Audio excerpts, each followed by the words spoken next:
গতকাল এক অনাড়ম্বরপূর্ণ অনুষ্ঠানে মধ্য দিয়ে পালন করা হলো আলমডাঙ্গার সিনিয়র সাংবাদিক আনোয়ার হোসেনের জন্মদিন। এই জন্মদিনে আলমডাঙ্গা প্রেস ক্লাবের পক্ষ থেকে তাকে ফুলেল শুভেচ্ছা ও অভিনন্দন জানানো হয় এবং প্রেস ক্লাবের পক্ষ থেকে তার শতায়ু কামনা করা হয়। এ সময় উপস্থিত ছিলেন আলমডাঙ্গা প্রেস ক্লাবের সভাপতি শাহ আলম মন্টু, সাধারণ সম্পাদক হামিদুল ইসলাম আজম, যুগ্ম সাধারণ সম্পাদক বশিরুল ইসলাম, উপস্থিত ছিলেন প্রচার সম্পাদক জাফর জুয়েল, আইটি বিষয়ক সম্পাদক ফাহিম ফয়সাল ও সদস্য হাসিবুল ইসলাম।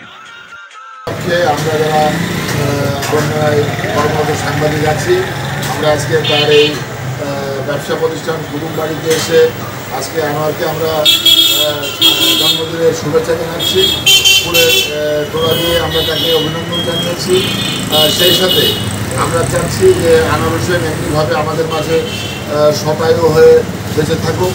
আমরা যেন প্রতি বছর তাকে এমনিভাবে এই জন্মদিনে তাকে আমরা শুভেচ্ছা জানাতে পারি এবং সেই সাথে তার এই ব্যবসা প্রতিষ্ঠান কুটুমবাড়ির উত্তরোত্তর সফলতা কামনা করছি। এই কুটুমবাড়ি যেন সমস্ত মানুষের ভিতরে ছড়িয়ে পড়ে।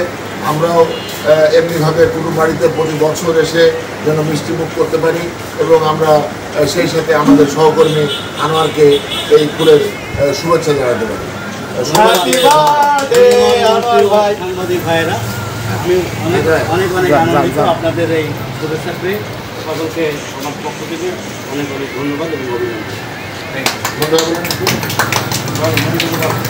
আমার অত্যন্ত প্রিয় মানুষ, দীর্ঘদিন একসাথে সাংবাদিকতা দিক থেকে তার সাথে কথা। তো তার জন্মদিন আমি আজ ফেসবুকে দেখেছি। ফেসবুক থেকে আমি তাকে ফোনও দিয়েছিলাম। তিনি বুঝছিলেন যে আমি কিন্তু সেটা রাজি হচ্ছিলাম না। পরিপ্রেক্ষিতে সারপ্রাইজ দেওয়ার জন্যই ওনার সাথে অবস্থা হয়।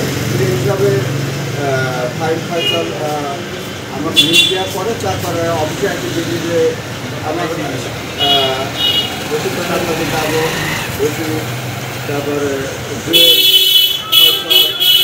তারপর হাসিবুল তাদের সাথে আমরা সাথে নিয়ে তার দোকানে আসি এবং তাকে ফুলের শুভেচ্ছা জানাই। সবাইকে মিস করলাম আমাদের জামিল সাহেব। হ্যাঁ, বসি ভাই একটু কিছু বলুন। আগে বলো